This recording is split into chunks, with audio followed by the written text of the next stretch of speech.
Monday, May 10th, 1886, the Detroit Wolverines surprised the National League favorite New York Giants 9-2 in Detroit. Senator John Sherman of Ohio, brother of General William Tecumseh Sherman, celebrated his 63rd birthday, and the Supreme Court of the United States issued its ruling in a little number we call Santa Clara County v. Southern Pacific Railroad Company. That affirmed that corporations were kind of like real people. You couldn't tax them in ways that you couldn't tax real people, but of course, you also couldn't send them to jail for anything, and they could be immortal.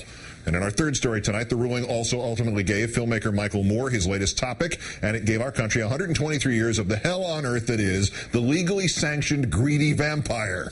The mere audacity of Mr. Moore exploring an issue is grist for controversy always, but what you probably will not hear about the film Capitalism from its fiercest detractors is that it was produced in Traverse City, a small town in Moore's beloved state, the state which still has the nation's highest unemployment rate, more than 15%. So Moore is looking through that window when he takes aim at policies that have largely benefited the richest 1% of our populace. The former Republican governor of Michigan, William Milliken, who attended one of the Michigan premieres of the film, said, quote, "The message of the injustices that still persist and prevail in our society, that's a powerful message." As always in Michael's documentaries, he attempts to explain the treacherous with dark comic frankness.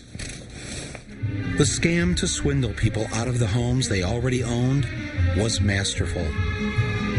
Here's how it worked. First, tell these homeowners that they own a bank, and that bank is your home.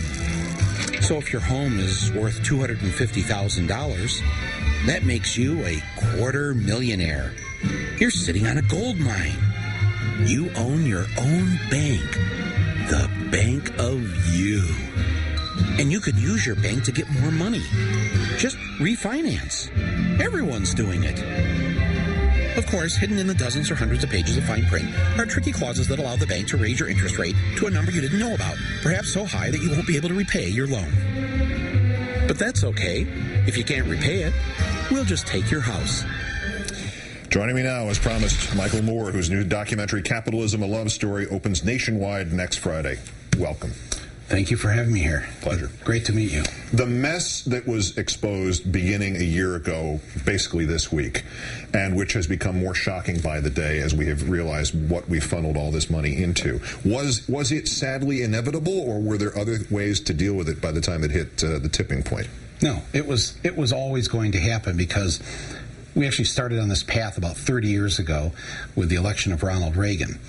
And Reagan and his people, Don Regan in particular, his Secretary of Treasury, who happened to be the chairman of Merrill Lynch at the time, they decided that the way for them to get even more filthy rich than they already were was to throw as many people out of work as they possibly could. They still got to keep the company running. They still got to make the cars. But let's see if we could, say, get rid of half the workforce and have the remaining half work twice as hard. Don't give them any raise in their wages, and think of the money we're going to make. And that was the plan. And for a while, it worked, because for short-term gain, you get rid of people. I mean, your bottom line is going to immediately look better, because that's your biggest expense. But what it did in the long run is it decimated the middle class, and they killed the very people that were supposed to buy their cars or their TVs or washing machines or whatever was being built. And we stopped making things in this country, and we turned it over to a bunch of really psychotic people who had these crazy schemes about how to create virtual casinos down on Wall Street, take people's pensions and their 401ks, create betting schemes where they would take out a bet against, then they would bet against the bet, then take out an insurance policy against both bets. It was just absolutely crazy, insane, and it has almost wrecked us. The statement a year ago at this time was, if we did not intervene, if we did not pour in as much money that was necessary for the banks, then the insurance industries, and then everything else, if we didn't give that money, it meant another Great Depression. In retrospect, was there any truth to that? Well, we'll never know. Yeah. But they are masters at manipulating the fear in people.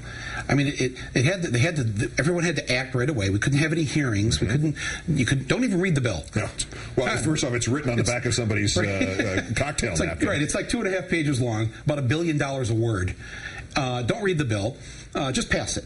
And, I mean, these guys are, boy, they're great at what they do. And it was almost a replay, because here it was 8 weeks before the election. You know, Go back to 2002, 6-8 weeks before the election, mushroom clouds, missiles hitting London, et cetera, et cetera. Steel rods, balloons. Gliders that could make it here from Baghdad. Don't forget the gliders. Right. And the trailers that were full of latrines, as all it turned that out. Stuff, to get everybody all like this, and to do it to Congress before they're up for re-election. And make them afraid that if they vote against this, then they're for Saddam. Right. And so now flip ahead to 2008. If you don't vote for this bailout, you're against the American people. You want to destroy the teachers' pension fund. I mean, this is what bugs me, Keith, is they actually are smarter than you and I. Yeah. They pull this stuff off, and they get away with it. They get away with murder. And here we are a year later. Remember that first few weeks? Oh, what we need are more regulations. Just get the rules back in place, and we'll be okay. So here we are a year later. Nothing. Where's the rules? Where's it there? And let me tell you something. A year from now, it won't be anything either. Exactly. Until the people at home decide to say that's it. All right. Now, is that still capable of happening? Because, as I mentioned, it's 1886 since the Santa Clara decision, which created these sort of semi-humans. Has there ever been a real chance to get control of the nation back from the corporations after that point? Well, there have been attempts to do that, but of course, especially with the conservative court of recent years, they want to protect the rights of these corporations. They believe that money equals free speech. There's a case that they're going to decide this year that I got kind of wrangled into because of this anti-Hillary movie that was made as an ad. Saying, well, Michael Moore gets to make Fahrenheit 9/11. Of course, that's actually a movie that wins the Palme d'Or, and my films are actually... It's a movie. And I don't work for the Democratic Party. Yeah, it's a movie. It's an actual movie. It's not an ad. But the Supreme Court may rule in favor of these corporations, may be able to not have to follow the election laws and do things like that business did. Is the one saving grace in the corporate system, we were talking about this before, was that the reason you can make your films is the reason I can do my show without being thrown out of the windows up there. Right. The corporation is not necessarily immoral; it's amoral. If you make money, most of the time it will let you do whatever it is built in to sustain itself, even when we're doing whatever it is we do best. Correct? Right. Because the corporation is obviously it's just in the business of making money, and it doesn't really matter how it makes it. This is why I say capitalism is such an immoral system, because it is only about making the money. But you and I are, because of that crack in the system that allows even us to do this, because we make the money. Trust me, if we didn't make the money, that'd be the last you'd hear from us. That's right. Good night, everybody. Yeah. But here's the thing, though. This is when they'll stop putting you on the air, and when they'll stop distributing my movies. If people, after they get done watching Countdown each night, or after they leave the movie theater for my movie, if they actually get up off the couch, get out of that theater seat and do something. If your bosses at GE or my distributor at Viacom and Liberty Media decides that, oh my God, look what happened. We put this movie in theaters, and now the people are revolting, and our lobbyists aren't getting their way in Congress. The representatives are actually doing what the people want. That's when they're going to maybe say, okay, this is a mistake. So my appeal to the viewers is put Keith and me out of business. Exactly. I'm just going to say, you're willing to make that trade? Absolutely. Oh, Me my too. God. Yes, Me sir. Let's go fishing. That's it. And then we can go to a ball game. Michael Moore's movie is Capitalism, a love story. Great luck with it. A pleasure to meet you. Likewise. You have done great work for this country, sir. Thank you. Thank you for being here every night. Thank you for being here this night.